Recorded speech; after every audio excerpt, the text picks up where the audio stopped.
কি দিয়ে করব? শুধু গোলা রুটি হবে ময়দা দিয়ে। চলো যাই। মায়ের তেমন কোনো চাহিদা নেই। খাবারের চাহিদা বলতে সন্ধেবেলার একটু টিফিন আর দুপুরে একটুখানি মাছ শাক হলেই হলো। তাই মায়ের আজ আবদার হয়েছে একটুখানি গোলা রুটি খাবে, তা আবার নকুলদানা দিয়ে। আমি কি সেটা পারি? আবদার করে যখন বলল, আমিও রান্নাঘরের দিকে আস্তে আস্তে মাথায় একটা বুদ্ধি এলো, গোলা রুটি তো অবশ্যই করব, মায়ের যেটা বলেছে, কিন্তু একটু অন্য ধরনের। সবার প্রথমেই যেটা করেছি সেটা হলো 2 কাপ মতন এখানে ময়দা নিয়েছি। আটা থাকলে আটা দিয়েও করা যায়। তার মধ্যে 1/2 কাপের কম চিনি, সামান্য স্বাদ মতো একটু নিয়েছি নুন ও 2 চামচ মতন নিয়েছি গুঁড়ো দুধ। অল্প অল্প করে জল দিয়ে একটা ব্যাটার তৈরি করে নেবো। একদম জলের মতন পাতলা ব্যাটারও নয়, আবার একদম খুব বেশি ঘনও নয়। মোটামুটি আমার এখানে ওই 1 কাপের একটু বেশি জল লেগেছিল, যেহেতু এখানে 2 কাপ মতন ব্যাটার ছিল, মানে ময়দা ছিল। দিয়ে একটা ব্যাটার করে রেখে দিলাম। ওদিকে বসিয়েছি কফি করতে, আজ গোলা রুটির সাথে হবে কফি। আর এদিকে বসিয়ে দিয়েছি গ্যাসে একটা ফ্রাই প্যান, তার মধ্যে খুবই সামান্য পরিমাণে তেল। গ্যাসের ফ্লেমটা কিন্তু আছে একদম লো।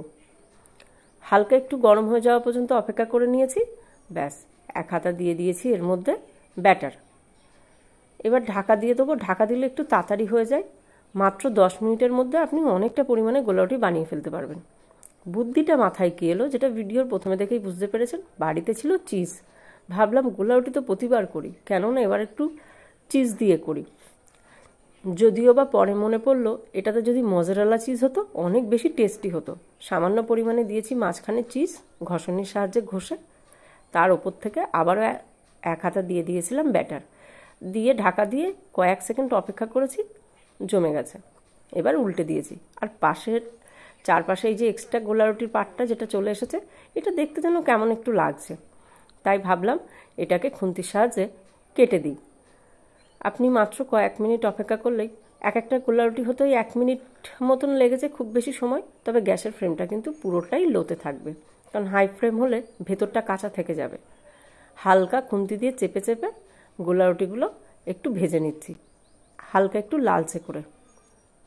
যেহেতু একটু মোটা টাইপের তো, তবে সাইজটা আমি ছোট করেছি, কেউ চাইলে এটাকে বড় করতে পারেন।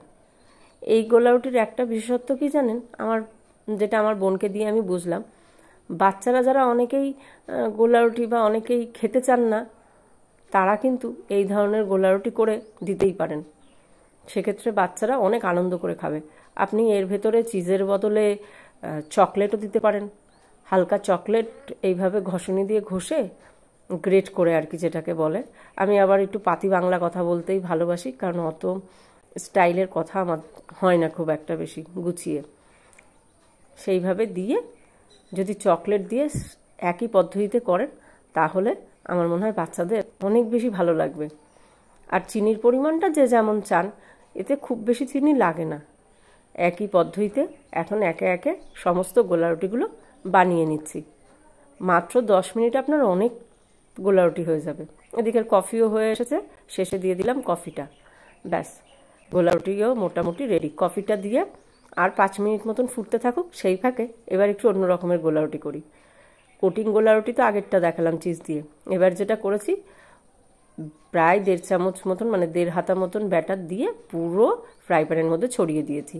মাঝখানে চিজ দিয়ে উল্টে দিয়েছি। এই যে চিজটা পুরো হালকা যে এর মধ্যে বার্ন হয়েছে, মানে আগুনে ডাইরেক্ট লেগেছে, তো এতে করার সময় এত সুন্দর একটা গন্ধ বেরোচ্ছিল চিজের, দারুণ লাগছিল। আমার তো গন্ধটা খুব পছন্দ। এই নতুন ধরনের পরোটা কেমন লাগলো? চিজের ফ্লেভার পাচ্ছিস না? ভেতরে চিজ আছে তো? চিজ অল্প দিয়েছি, বিশাল তো দিইনি, মোটামুটি দিয়েছি। আজ সন্ধ্যের টিফিন মোটামুটি দিয়েছি, সাথে চিজ গোলা রুটি, এইগুলো পাতি বাংলা ভাষায় যদি বলেন। আর এই গোলা রুটিগুলো এত বেশি সফট হয়, যার দাঁত নেই সেও খেতে পারবে অনায়াসে। কেমন লাগলো অবশ্যই সকলে জানাবেন।